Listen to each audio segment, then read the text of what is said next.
Alors, en fait, dans le livre, il y a beaucoup de conseils, de stratégies, d'astuces. Moi, pour la première fois, comme je te disais tout à l'heure, j'ai essayé vraiment d'expliquer ce qu'il fallait faire en termes de paris via des événements, c'est-à-dire qu'est-ce qu'on fait quand une équipe prend un carton rouge au football, comment on sait si on parie sur un over ou un under point, donc un plus ou moins point au basket, comment déceler les compositions d'équipe, comment analyser les statistiques, les données, qu'en faire, à quel moment, quel est le bon timing, comment comparer les codes, toujours optimiser des gains, minimiser des pertes. C'est ça vraiment que j'ai essayé d'expliquer le fond du problème et pas juste dire voilà il faut cliquer sur 1,40 pour parier 1,40. Ça je pense que tout le monde est au courant, donc j'en voyais pas trop l'intérêt. Il n'y a pas de recette miracle, par contre on peut optimiser son jeu avec pas mal d'astuces. Pour moi la clé c'est la gestion financière, la gestion de bankroll, de capital. Justement dans le livre il y a une partie entièrement consacrée à la gestion de bankroll avec des systèmes de mise, combien miser par rapport à quel code, quel pourcentage de bankroll engagé sur tel type de code, sur attendre, ne pas attendre, essayer d'anticiper le marché, les chutes de code, les montées de code pour justement optimiser cette gestion et essayer d'être gagnant sur un long terme. Je pense que les gens qui veulent être gagnants sur un court terme, c'est soit le coup de chance, soit la perte, et malheureusement ça sera la perte plus souvent que la chance. Donc si on veut être vraiment gagnant en paris sportif en France, il faut avoir une gestion financière rigoureuse, long-termiste.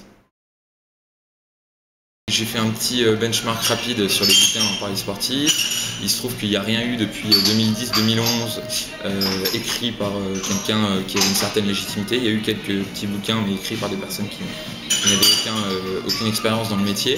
Je me suis dit qu'il manquait vraiment quelque chose. Comme c'est une matière qui évolue très vite, le paris sportif, je me suis dit qu'il manquait un livre récent.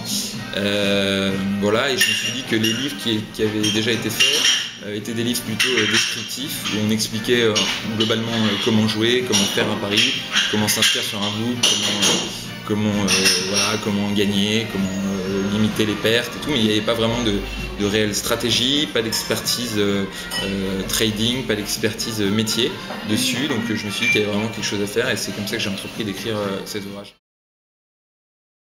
Je pensais qu'il fallait vraiment faire quelque chose de référence. Alors c'est vrai qu'un site internet, comme tu dis, il y en a beaucoup, alors que les livres, il y en a peu. Donc je me suis dit, en faisant un livre, ça marque le coup. Les gens vont s'en rappeler, on va bien intégrer des principes, des références en paris sportif, et ça va vraiment laisser une trace. Après mes longues études, peut-être trop longues d'ailleurs, j'ai monté une entreprise qui s'appelait agencesportif.com, qui était un site de rencontre en ligne pour sportifs, c'est-à-dire qu'au lieu d'aller chercher votre future femme sur internet, vous allez chercher un partenaire pour jouer au tennis ou au golf ou au foot ou au rugby ou peu importe. Ouais. Voilà, j'ai fait ça pendant 2 ans et puis on a revendu en partie la société.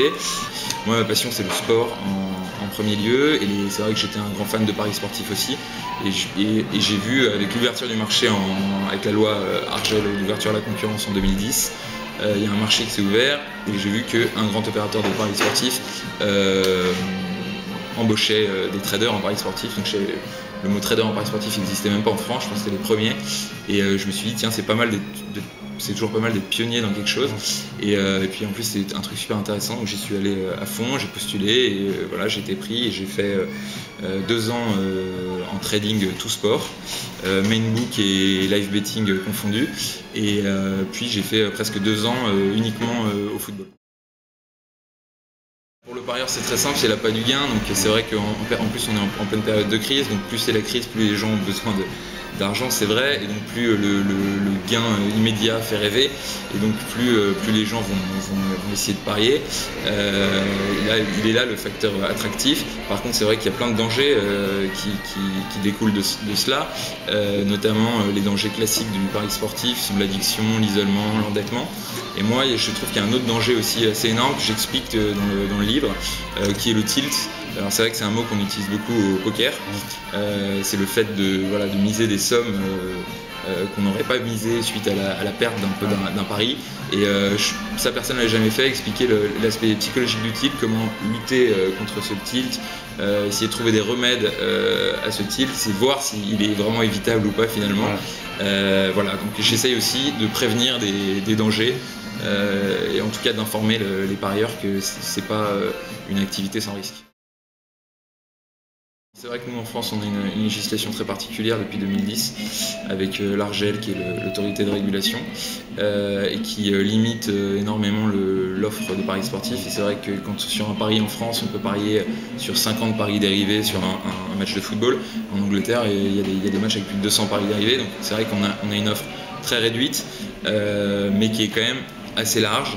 Et c'est vrai que nous on ne peut pas parier sur la D3 anglaise. Bon bah c'est pas très grave. Le plus grave étant la différence de TRJ, donc le taux de retour aux joueurs, et le taux de redistribution aux joueurs, qui se passe entre les bookmakers étrangers et les bookmakers français. C'est vrai qu'on a des cotes bien plus faibles qu'en Angleterre, ce qui favorise l'émergence d'un marché gris où les gens vont essayer d'aller jouer sur des bookmakers étrangers. Et malheureusement c'est très dur d'être gagnant quand on est joueur français parce que les TRJ sont très faibles, donc les cotes très faibles. Donc c'est vrai que quand on arrive à être à peu près rentable à 10 ou 15% en Angleterre, en France on est à 0 quoi. Donc voilà, après il y a des joueurs talentueux, il y a des coups de chance, il y a tout et ça marchera toujours. Mais c'est vrai qu'on n'est pas gâté par la législation à ce niveau-là, mais c'est comme ça, il faut bien faire avec. Des pronostics, ça reste des pronostics. Moi-même, j'ai une page alors moi, j'appelle pas ça une page de pronostics, j'appelle ça une page de conseils où je donne des value bets du jour. Donc, je donne les cotes qui, pour moi, sont trop hautes par rapport à la vraie cote auquel elle devrait être. Moi, je pense qu'il faut surtout pas se disperser. Ça sert à rien de suivre 80 pages parce que là, on a des données dans tous les sens. Mais il faut essayer de repérer les gens à peu près sérieux, qui ont un peu d'expérience, un peu de légitimité dans ce milieu-là et suivre 2, 3, 4 pages grand maximum. Il faut surtout jamais oublier que c'est juste une aide et que la meilleure analyse c'est celle qui est personnelle, c'est la sienne. Et c'est juste, à mon avis, il faut regarder ça juste comme un conseil. Ça peut alerter sur un match. On peut se dire tiens là il y a peut-être quelque chose. Et on analyse le match et on suit ou on suit pas.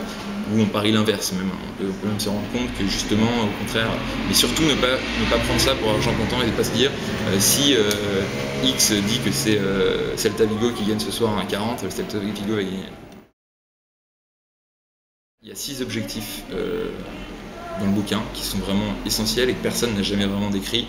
Le premier, c'est de comprendre les paris sportifs, donc comprendre ce que c'est qu'une cote, comment elles évoluent, comment elles fluctuent, quels sont les événements qui font évoluer ces cotes, qu'est-ce qu'un bookmaker, comment il marche, qu'est-ce que c'est qu'un TRJ. Ça c'est hyper important pour moi pour pouvoir comprendre les paris sportifs vraiment bien. Le deuxième, comme je disais tout à l'heure, c'est la gestion de bankroll. Ça c'est très important, gestion financière. Combien miser, sur quoi miser, combien par rapport à sa bankroll, quels sont les types d'investissements à faire, les choses à ne pas faire pour sa bankroll, ne pas risquer. Le troisième objectif, c'est comment analyser un match. Et ça non plus ça n'a jamais été fait. C'est vraiment c'est pas comment analyser un match, est-ce que l'équipe A est plus gagnée que l'équipe B. C'est sur quel site aller. Donc dans le livre où tu vas retrouver sur quel site aller, comment s'informer, comment analyser les statistiques de tous ces sites-là pour se faire son propre avis et pour dégager les fameux value bets qui sont, je le rappelle toujours, subjectifs. Donc un value bet est toujours subjectif, donc s'il y a un value bet pour quelqu'un, peut ne pas en être un pour l'autre. Après, il y a l'optimisation des gains. Et comment maximiser ses gains et minimiser ses pertes. C'est-à-dire comment maximiser ses gains sur aller toujours chercher la cote la plus élevée pour le même pari ou comment perdre le moins possible quand un pari est mal engagé en se couvrant en live, pas en live, enfin toutes ces techniques-là. Il y a aussi, comme je le disais tout à l'heure, le fait de s'informer sur les risques encourus par les joueurs là-dessus, ne pas tomber dans l'endettement, l'addiction et comment ne pas tilter. Et le dernier objectif, c'est la découverte justement de ces stratégies-là. Et puisque tout à l'heure tu m'as demandé un exemple, par exemple, je peux en donner comme ça, en live sur un match de tennis, on a très souvent, même presque tout le temps, sur différents bookmakers, des paris différents à des cotes différentes pour un même résultat. Donc par exemple, je sais pas, prenez le match Sharapova-Venus Williams, il y a un set partout et la cote pour Sharapova qui gagne le 3e set, et donc le match, Sharapova gagne le 3e set à 1,60, Sharapova gagne le match à 1,62 et Sharapova 2-7-1, score exact 7 à 1,70. Ah, voilà, c'est le genre de petites astuces qu'il y a dans le bouquin, il y en a pour tous les sports,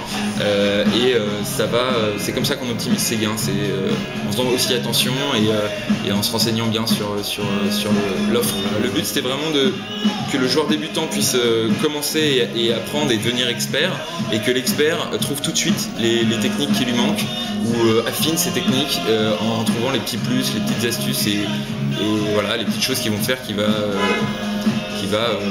augmenter son ROI, qui va finir par j'espère pour lui, être gagnant.